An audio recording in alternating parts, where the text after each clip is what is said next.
কৃষি মন্ত্রণালয়ের সুপারিশে আইপি বা ইম্পোর্ট পারমিশন উন্মুক্ত করায় এখন যে কেউ আলু পেঁয়াজ আমদানি করতে পারবে বলে জানিয়েছেন বাণিজ্য প্রতিমন্ত্রী। এদিকে সম্প্রতি সবজি সহ কাঁচা পণ্যের দাম বেড়ে যাওয়াটা সাময়িক বলেও মন্তব্য করেছেন তিনি।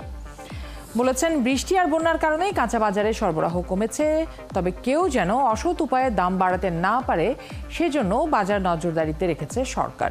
জাহিদুল ইসলাম জানাচ্ছেন বিস্তারিত। জাতীয় রপ্তানি ট্রফি 2021-22 প্রদান উপলক্ষে শনিবার এক সংবাদ সম্মেলনে বাণিজ্য প্রতিমন্ত্রী জানান, 32 খাতের ব্যবসায়ীদের হাতে রোববার ট্রফি তুলে দেবেন প্রধানমন্ত্রী শেখ হাসিনা। এবং মাননীয় প্রধানমন্ত্রী আমাদেরকে বলেছেন যে গার্মেন্টস যে ধরনের সুবিধা পায়, চামড়া এবং চামড়াজাত পণ্য, পাট এবং পাটজাত পণ্য, কৃষি উৎপাদিত এবং প্রসেস পণ্য একই সুযোগ সুবিধা দেওয়ার জন্য আমরা কার্যক্রম গ্রহণ করেছি। আমাদের এই রিফ্লেকশনটা আপনারা আমাদের আগামীতে যে এক্সপোর্ট পলিসি থাকবে, ইম্পোর্ট পলিসি থাকবে, এইগুলোর মধ্যে আমরা এই রিফ্লেকশন আমরা ঘটাতে চাই। এই সময় সাংবাদিকদের প্রশ্নে মন্ত্রী বলেন, বৃষ্টির কারণে বাজারে কাঁচামালের দাম বৃদ্ধি সাময়িক। কাঁচা বাজারে বসার মতো অবস্থা নাই এবং যেখান থেকে আমাদের আসার কথা সেই জায়গাগুলিতে হয়তো আসতে পারতেছে না। তারপরেও আমাদের নজরদারি থাকবে এবং আমরা যে কোনো কঠিন ব্যবস্থা নেওয়ার জন্য সবসময় প্রস্তুত আছি। আলু, পেঁয়াজ এবং ভোজ্য তেলের সরবরাহ ঠিক রাখতে ভারত, ব্রাজিল সহ বিভিন্ন দেশ থেকে আমদানির চেষ্টা চলছে। ভারত থেকে আমাদের পেঁয়াজের যে আনার যে কোটা, সেই কোটাটা কিন্তু আছে, আমরা আনা শুরু করব। এখন যেহেতু আবার পেঁয়াজের দাম বাড়ছে, বর্ষার কারণে হয়তো দাম বাড়বে, আমরা পেঁয়াজটা আনার জন্য আবার চেষ্টা অলরেডি 1 মাস ধরে করছি। আইপি ওপেন করে দেওয়া হয়েছে, যে কোনো আমদানিকারক চাইলে আলু এবং পেঁয়াজের জন্য তারা নিয়ে আসতে পারবে, আমরা অনুমতি দিব। এটা কৃষি মন্ত্রণালয় থেকে বন্ধ ছিল, আমরা এটা আপনাদের মাধ্যমে এটা আমরা ওপেন করে দিলাম। নতুন নিয়মে কার্যক্রম পরিচালনা নিয়ে জটিলতা সৃষ্টি হওয়ায় অনুষ্ঠান শেষে টিসিবির কিছু ডিলারের তোপের মুখে পড়েন বাণিজ্য প্রতিমন্ত্রী। যদি কেউ অন্যায় করে সেই ব্যাপারে লাস্ট সেটা চেয়ারম্যানের থাকবে, আমরা দেখব। জাহিদুল ইসলাম, 71, ঢাকা। এমপি অশোক, পণ্যের দাম বাড়ছে, কেন বাড়ছে সে বিষয়ে সরকারের পক্ষ থেকে ব্যাখ্যা একরকম রয়েছে। আমরা যারা প্রতিদিন বাজারে যাচ্ছি তাদের কাছে সেই ব্যাখ্যাটা খুব একটা গ্রহণযোগ্য হচ্ছে না, কারণ আমরা দেখছি লাগাম টানা যাচ্ছে না, মনিটরিংয়ের অভাব, এরকম নানা কারণ আমরা খুঁজে পাচ্ছি সেখানে। একটু বরং চোখ বুলিয়ে নিই যে ঠিক এই মুহূর্তে মূল্যস্ফীতি কী পরিমাণ রয়েছে, মানুষের নাভিশ্বাস উঠেছে যে বিষয়গুলোতে বা চোখ বুলিয়ে নিতে চাই। দেখে নিব খাদ্য মূল্যস্ফীতি। দেখা যাচ্ছে যে বর্তমানে রয়েছে 15% মতো। এই অর্থ বছরে গড় মূল্যস্ফীতি হচ্ছে 9.73%, যা অর্থ বছর বাড়ি হিসেবে অন্তত এক যুগের মধ্যে সর্বোচ্চ বলা হচ্ছে এবং প্রতিনিয়ত সেই রেকর্ড ভাঙছে। খাদ্য খাতে মূল্যস্ফীতি সবচেয়ে বেশি বেড়েছে বলে বলছেন বিশেষজ্ঞরা এবং বিশ্লেষকরা, এর সাথে সংশ্লিষ্ট যারা রয়েছেন। মূল্যস্ফীতির হার শহরের চেয়ে গ্রামে বেশি এবং শুধুমাত্র খাদ্য নয়, চিকিৎসা, পরিবহন সহ খাদ্য বহির্ভূত খাত খরচ বেড়েছে, যাতে সাধারণ মানুষ, বিশেষ করে মধ্য নিম্ন আয়ের মানুষের অবস্থা বলা যেতে পারে যে ভয়াবহ অবস্থায় রয়েছে। আমরা যদি দেখি যে মানুষের আয় আসলে কতটা বেড়েছে, মূল্যস্ফীতি 15% যখন, তখন মজুরি সূচক বেড়েছে 7.85%, কৃষিতে 8.25, শিল্প খাতে 7.36 এবং সেবা খাতে 8.45। কোনো খাতেই 9% উপরে আসলে মজুরি নেই, কিন্তু 15% কাছাকাছি মূল্যস্ফীতি। এবং প্রতিনিয়তই আমরা বাজারে মুখোমুখি হচ্ছি ভয়ঙ্কর দামের।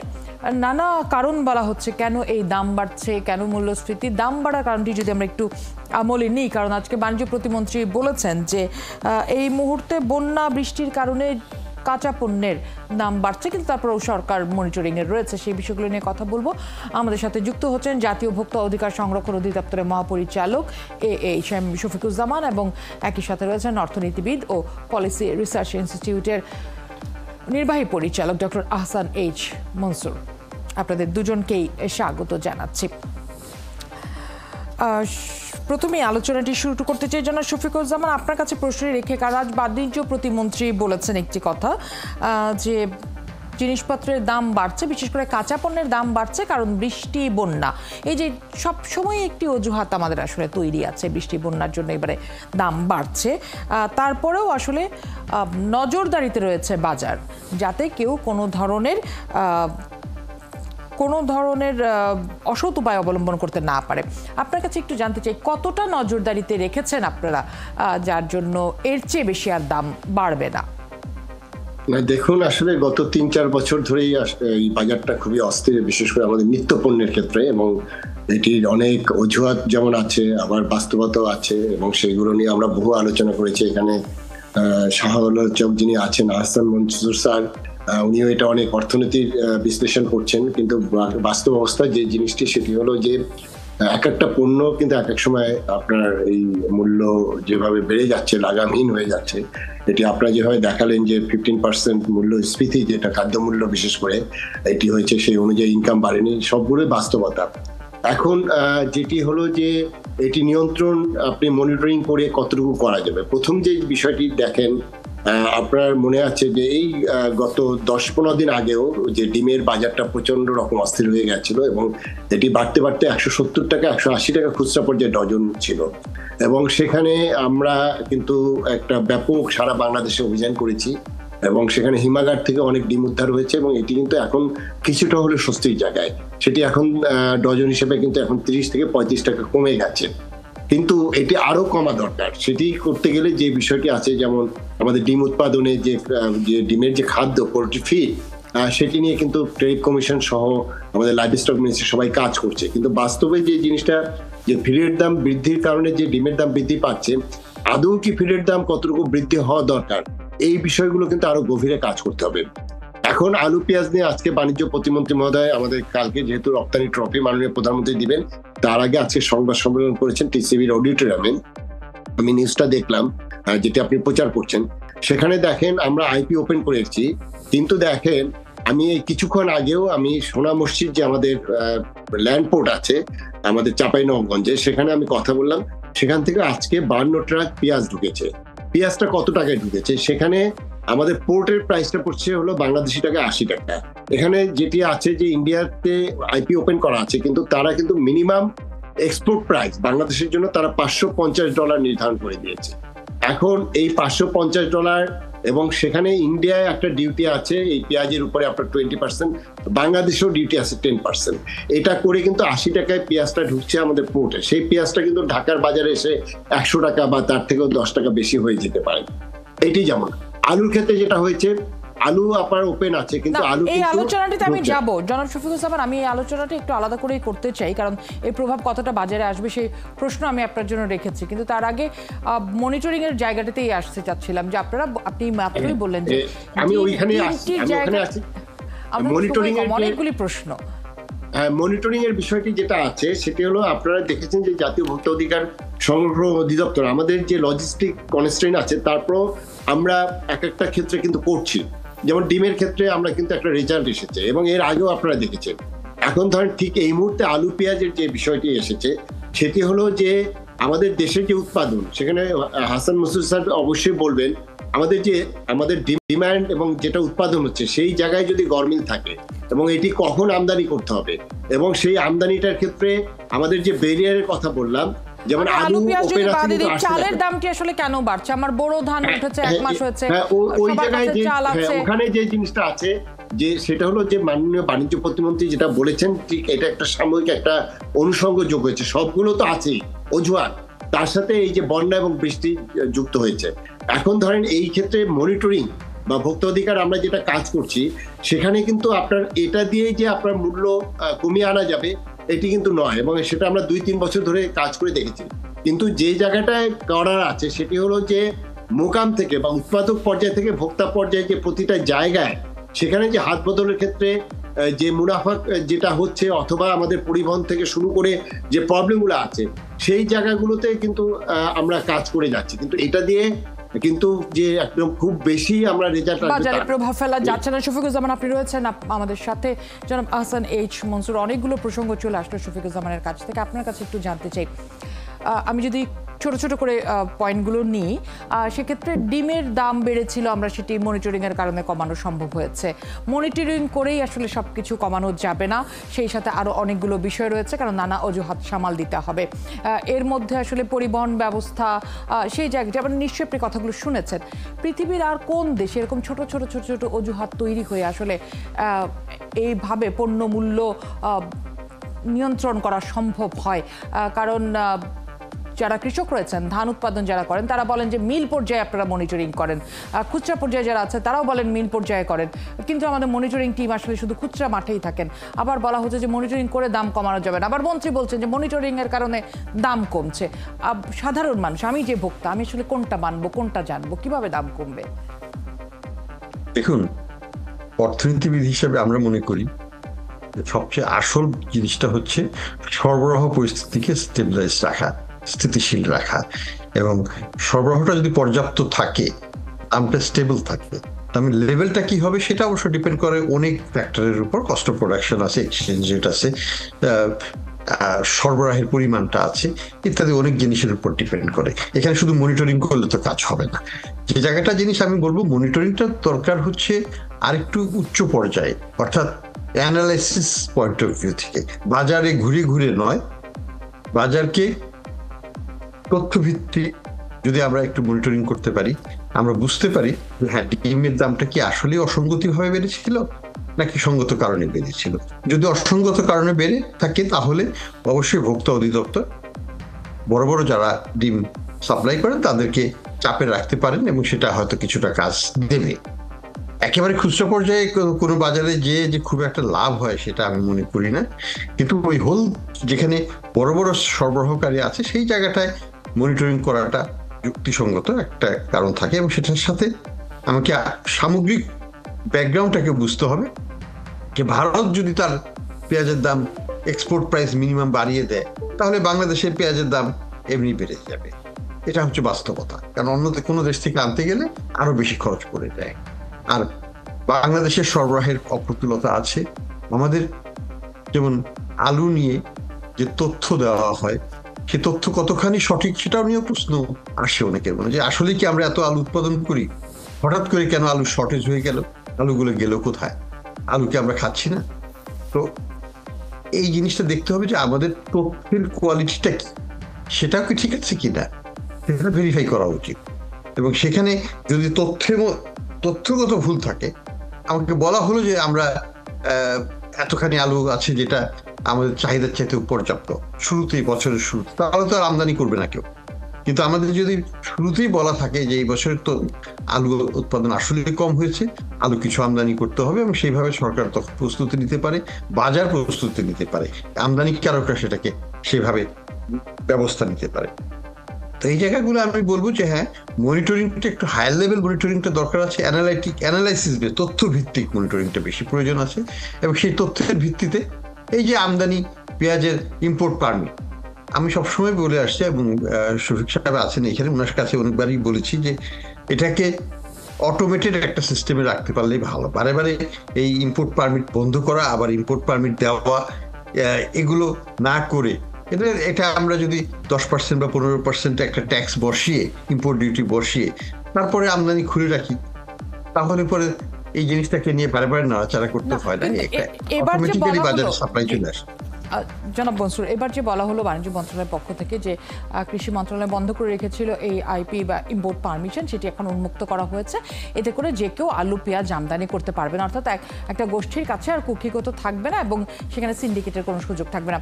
সেক্ষেত্রে যখন আমার পেঁয়াজের দাম বেঁধে দিচ্ছে ভারত বা অন্য দেশগুলো, এবং সেটা ডিউটির কারণে দাম বেশি হচ্ছে, যা বাংলাদেশের বাজারে বেশি দামেই বিক্রি হবে, সেক্ষেত্রে আইপি ওপেন করে দিয়ে প্রভাব আসলে কতটা রাখা যাবে বাজারে, আলু এবং পেঁয়াজ দুটোর ক্ষেত্রে? আইপি ওপেন না করলে হয়তো দাম আরো অনেক বেশি বাড়তো, সেটা বলতে, কারণ আমার তো সরবরাহে ঘাটতি আছে। আমার এই সরবরাহ ঘাটতি যদি আমি মেটাতে না পারি, অ্যাটলিস্ট পার্শিয়ালিও যদি মেটাতে না পারি, দাম আরো অনেক বেশি বাড়বে।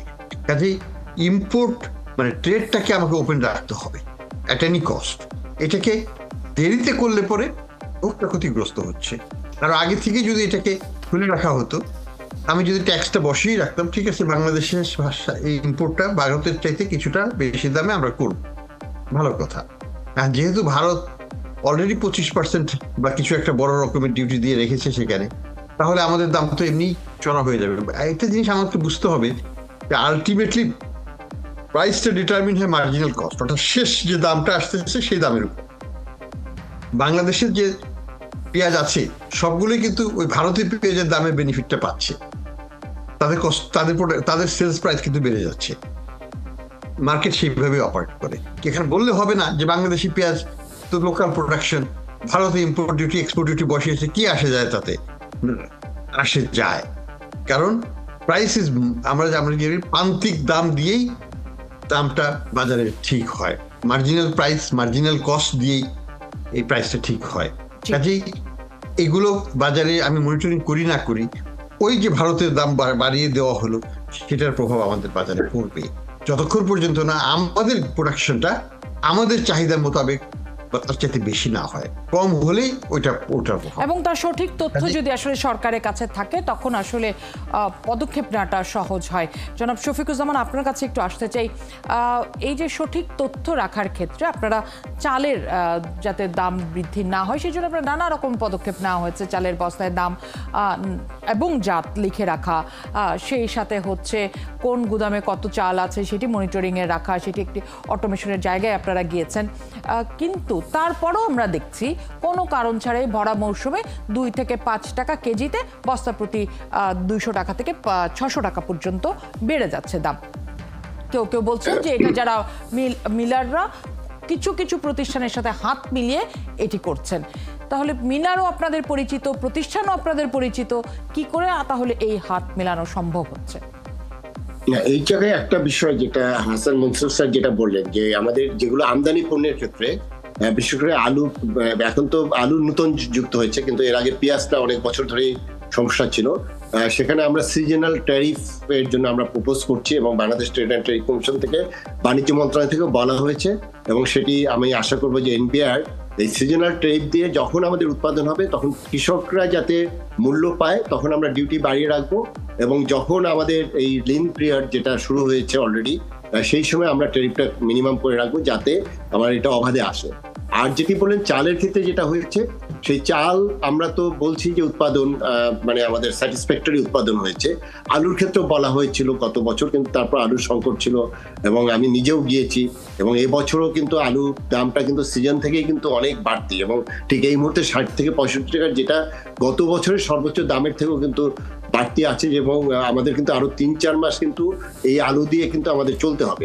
এখন চালের ক্ষেত্রে যেটা হয়েছে, যেটি মনসুর স্যারও বলছিলেন, যে আমরা আসলে সত্যিকার অর্থে আমরা যে তথ্য ভিত্তিক যে কাজগুলো করব, এখন ধরেন আমার উৎপাদন কতটুকু হলো, আমার আসলে ডিমান্ড কি, এবং সেই চালের ব্যবহার যে আমরা শুধু ভাত খাচ্ছি, মানুষ যে হিউম্যান কনজাম্পশন, এর বাইরেও কিন্তু বহুবিধ ব্যবহার আছে। ইভেন সেই জায়গাগুলোতে কিন্তু প্রশ্ন ছিল যে যারা হাত ধরাধরি করে দামটি বাড়াচ্ছেন সেখানে আপনাদের নজর কতটুকু আছে? না, এখন আমি ওই জায়গায় আসছি। এখন যে জিনিসটা হলো কি, যে যদি আপনার মেসেজ যায় যে আমার চাহিদার তুলনায় কোনো কারণে ঘাটতি আছে, তাহলে কিন্তু এটি কিন্তু কন্ট্রোল করা যায় না, তখন কিন্তু আপনার মানে বিভিন্ন পর্যায়ে লেয়ারেই কিন্তু আপনার একটা অস্থিরতা তৈরি হয়। এবং এটাও ঠিক যে আমরা ডিমের ক্ষেত্রে বা আরো অনেক ক্ষেত্রে আমরা যেটা দেখেছি, যে আমরা খুচরা বা পাইকারি, এখানেও কিন্তু একটা বড় গ্যাপ আছে। পাইকারি থেকে খুচরায় যে গ্যাপটা রয়েছে সেটা কিন্তু আমরা মনিটরিং করছি, এবং ইভেন আমরা যে উৎপাদন পর্যায়ে অথবা যে বড় বড় আড়ত যে জায়গাগুলোতে আছে যেখান থেকে সাপ্লাই হয়, সেখানেও কিন্তু আমরা বেশ কিছু নজরদারিতে রেখেছি, এবং এখানে কম্পিটিশন কমিশনে আমাদের রিপোর্টের উপরে অনেকগুলো মামলা হয়েছে এবং সেই মামলার রায়গুলো আসছে। এখন ধরেন অনেক ক্ষেত্রে যেটা হয়েছে কি, যে মনিটরিং এর যে বিষয়টি আসছে সেটা জেলা প্রশাসন করছে বা জাতীয় ভোক্তা অধিকার অধিদপ্তর আমরা সারা দেশব্যাপী করেছি। এখন যেমন চালের ক্ষেত্রে কিন্তু যে জিনিসটা রয়েছে, এটা কিন্তু বাণিজ্য মন্ত্রণালয়ের ম্যান্ডেটের মধ্যেও নেই। মানে মূলত অনেক ক্ষেত্রে মনে হচ্ছে যে সবকিছু বাণিজ্য মন্ত্রণালয় করবে, কিন্তু এই যে চাল, সেটার জন্য বস্তায় দাম এবং জাত লেখা আছে কিনা সেটি তো দেখার কথা। সেই বস্তার দামের বিষয়গুলো যেটা আছে দেখেন, সেটি কিন্তু ইন্ট্রোডিউস করা হয়েছিল 3 মাস আগে, এবং তখন বলা হয়েছিল যে গত মানে ওরা অলরেডি প্রোডাকশন লেভেলে যেটা আছে, এবং সেটাই এই এখনকার সিজন, এবং আমরা কিন্তু এটা কাজ করছি, এবং সেটা দেখবেন যে এইবার যে সিজনের ধানটা, সেখানে আপনার প্রতিটা বস্তায় কিন্তু আপনারা যেটা আপনাদের বিভিন্ন নিউজে যা দেখাচ্ছে, সেখানে কিন্তু বস্তায় কিন্তু সেই জিনিসটা এখন ম্যান্ডেটরি করা হচ্ছে। এই সময়টা আমাদেরকে দিতে হবে এক। আর দ্বিতীয় যে জিনিসটা হলো যে আমাদের এইখানে যে চালের যে মিলগুলো যেখানে আছে, সেখানে কিন্তু অনেকগুলো কর্পোরেট গ্রুপও কিন্তু ঢুকে গেছে, এবং এখানে কিন্তু যার টাকা আছে সেই কিন্তু মজুত করছে। এবং সেই মজুদের ক্ষেত্রে কতটুকু মজুদ করতে পারবে, কতদিন করতে পারবে, সেই জায়গাগুলো কিন্তু ব্যর্থ আছে। এবং এই কাজগুলোই কিন্তু আমরা যে জিনিসটা করলাম, যে আপনিও বলছিলেন যে আমরা সাপ্লাই চেইন ম্যানেজমেন্ট, এটা যতক্ষণে আমি অটোমেশন না করে আমরা ফুল তথ্যগুলো আমাদের কতটুকু উৎপাদন হলো এবং কার কাছে কতটুকু আছে, এটা যখন আমরা পুরোপুরি আমরা এটা না করতে পারবো, তখন হবে কি যে বিভিন্ন পকেটে আপনার এরা বসে থাকে এবং তারাই কিন্তু এই সুযোগগুলো নেয়। এখন যে চালের দাম 2-3 টাকা বেড়েছে, সেখানে তারা একটা অজুহাত দেখাচ্ছে যে ধানের দাম বেড়েছে। সেই ধানের চাল তো এখন আসে না। এখন যে জিনিসটা হচ্ছে যে বৃষ্টি এবং আপনার এই মাঝখানে বন্যার, যেটা একটা এলাকায় আপনার অনেকদিন ধরে আপনার সিলেট রিজিয়নে বন্যা হচ্ছে, এইসব কারণে তারা কিন্তু একটা সুযোগ নিচ্ছে। এই সুযোগ নেওয়ার বিরুদ্ধে কিন্তু আমাদের সরকারের বিভিন্ন অর্গানাইজেশন কাজ করছে। এখন সেই জায়গাগুলোতে হয় কি যে আমাদের যে পরিসংখ্যান দিয়ে আমরা কাজ করছি, সেই পরিসংখ্যানগুলো মনে হয় এই জায়গার যে গ্যাপগুলো আছে সেগুলো নিয়ে এখন কথা হচ্ছে। এবং এই জায়গাগুলোতে যতক্ষণে আমরা সঠিক তথ্য না পাবো, কতটুকু আমাদের ডিমান্ড আছে, কতটুকু প্রোডাকশন আছে, কতটুকু আমাদের আমদানি করতে হবে, তখন কিন্তু আসলে আমরা কোনো একটা প্ল্যান করতে পারি না। এবং সেটা একদম রাইটলি আমি বলছি যে প্রতি বছর তার একই রকম করে বন্যা হয় না। বন্যা হয় প্রতি বছর, কিন্তু একই মাত্রার তো থাকে না। নিশ্চয়ই প্রতি বছর নতুন নতুন পরিকল্পনায় যেতে হয়। ধন্যবাদ, আপনি রয়েছেন আমাদের সাথে। জনাব মনসুর, আপনার কাছে একটু আসতে চাই। সেটি হচ্ছে যে বন্যা হচ্ছে প্রায় এক মাস দেশের বিভিন্ন অঞ্চলে আমরা বন্যা দেখতে পাচ্ছি। আমরা রাজধানীতে বা শুকনো অঞ্চলে যারা আছি তারা জিনিসপত্রের দাম বেশি পাচ্ছি, কিন্তু বন্যা আক্রান্ত এলাকাগুলোতে আপনার কাছে কি মনে হয় যে জিনিসপত্রের দাম নিশ্চয়ই আরও বেশি? সেই জায়গার জন্য কোনো পরিকল্পনা কোথাও দেখতে পাচ্ছেন যে সেই জায়গাগুলোতে মানুষ পণ্য কিভাবে পাবে এবং কোন মূল্যে পাবে, তাদের জন্য কোনো বিশেষ ব্যবস্থা রাখা উচিত কিনা? দেখুন, বন্যা হলে পরে স্বাভাবিকভাবেই নর্মাল যে সাপ্লাই চেইন সেটা তো ডিসরাপ্টেড হয়ে যায়, সেটা থাকে না এবং সেটা সাময়িকভাবে বন্ধই হয়ে যায় বলা যায়। তখন যেটা হয়, ত্রাণ কাজ সরকারকেই চালাতে হয় সেটা, বা অন্যান্য এনজিও বা অন্য কোনো সাহায্য সংস্থা তারা এই ত্রাণ কাজ করতে পারে। সেটা ছাড়া আর তো কোনো উপায়, কারণ বাজার ব্যবস্থাও তখন সচল থাকে না সাধারণত। কারণ রাস্তাঘাট যদি ডুবে যায়, দোকানপাট যদি বন্ধ হয়ে যায়, তাহলে পরে কে এই সরবরাহটা করবে? সে দায়িত্বটা সরকারের ঘাড়ে আসে এবং সরকারকেই এটা ত্রাণ কাজের মাধ্যমে ডিস্ট্রিক্ট প্রশাসন এই কাজটা করে থাকে। এটা ঐতিহাসিকভাবে হয়ে আসছে, এটাতে নতুন কোনো কিছু না। বাংলাদেশ কিন্তু মোটামুটিভাবে আমি বলবো যেটা একেবারে খারাপভাবে করে না, ভালোই করে। যে কারণে আমাদের এখানে বন্যায় মানুষ মারা গেছে, বন্যায় না খেয়ে মারা গেছে, এই কথা আমরা শুনতে পাই। হ্যাঁ, দাম বাড়তে পারে, হয়তো কারো ক্ষমতার বাইরে, কিন্তু সে কিন্তু ত্রাণ পায় বিভিন্নভাবে এবং সেটাই আমাদের এখানকার প্রচলিত ব্যবস্থা। এবং প্রচলিত হলেও সেটা কিন্তু মোটামুটি ভাবে এফেক্টিভ ব্যবস্থাপনাই বলবো। কারণ একটু জানতে চাই জনাব মনসুর, যেহেতু এখন জিনিসপত্রের দাম বেশি, বাজারের প্রভাব নিশ্চয়ই আরেকটু বেশি পড়বে সামনের সপ্তাহগুলিতে, কারণ বন্যা আক্রান্ত এলাকা থেকে আমাদের সবচেয়ে বেশি কৃষি পণ্য আসে।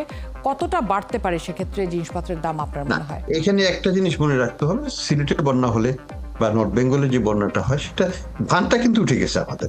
ধান চালের আমার শর্টেজ কিন্তু এটা দিয়ে বন্যা দিয়ে এক্সপ্লেন সেভাবে করা যাবে না। সাময়িকভাবে হ্যাঁ বলা যেতে পারে যে বন্যা পীড়িত অঞ্চলে হয়তো দাম বাড়তে পারে, কারণ সেখানে সাপ্লাই ডিসরাপশন হচ্ছে। কিন্তু ঢাকাতে সেটার খুব একটা প্রভাব পড়ার খুব একটা কথা নয়, কারণ ঢাকাতে যথেষ্ট গুদাম আছে এবং যথেষ্ট সাপ্লাই আগে থেকেই করা থাকে। এখানে যদি দাম বেড়ে থাকে, সেটা দেখতে হবে যে আসলেই কি আমাদের মানে সরবরাহ কি পর্যাপ্ত পরিমাণে, প্রোডাকশন কি পর্যাপ্ত পরিমাণে হয়েছিল কিনা, এবং ঢাকার আশেপাশে গুদামজাতকরণ যে পরিমাণ, সেটা বর্তমান এক মাসের সাপ্লাইকে ধরে রাখতে পারে সেটার জন্য পর্যাপ্ত কিনা, সেটা দেখতে হবে। আমি মনে করি যে চাল একটা জিনিস যেটা কিন্তু নষ্ট হয় না, বন্যা হলেও মানুষ ওটাকে রক্ষা করে ফেলে, ওটা একটু উপরে উঠিয়ে বাঁচাটাকে একটু বাড়িয়ে চালটাকে তারা রক্ষা করে, চালটাকে ডুবতে দিবে না, কারণ ঘরে চলে এসছে। এখন তো খেতে নাই, খেতে কোনো ফসল এবছর নষ্ট হয় নাই। খুব খুব বড় প্রভাব পড়তে যাচ্ছে না, আসছে দিনগুলোতে খুব বেশি দাম বাড়বে না, এখন যতটা আছে সেই বাড়তি দামেই আমরা কিনতে পারবো। এটাও হয়তো কোনো একটা জায়গায় আসার আলো। অনেক ধন্যবাদ আমাদেরকে সময় দেওয়ার জন্য, আপনাদের দুজনকে ধন্যবাদ জানাচ্ছি। দর্শক, আলোচনায় যুক্ত ছিলেন AHM শফিকুজ্জামান, মহাপরিচালক, জাতীয় ভোক্তা অধিকার সংরক্ষণ অধিদপ্তর, এবং একই সাথে যুক্ত ছিলেন ডক্টর আহসান H. মনসুর, নির্বাহী পরিচালক, পলিসি রিসার্চ ইনস্টিটিউট।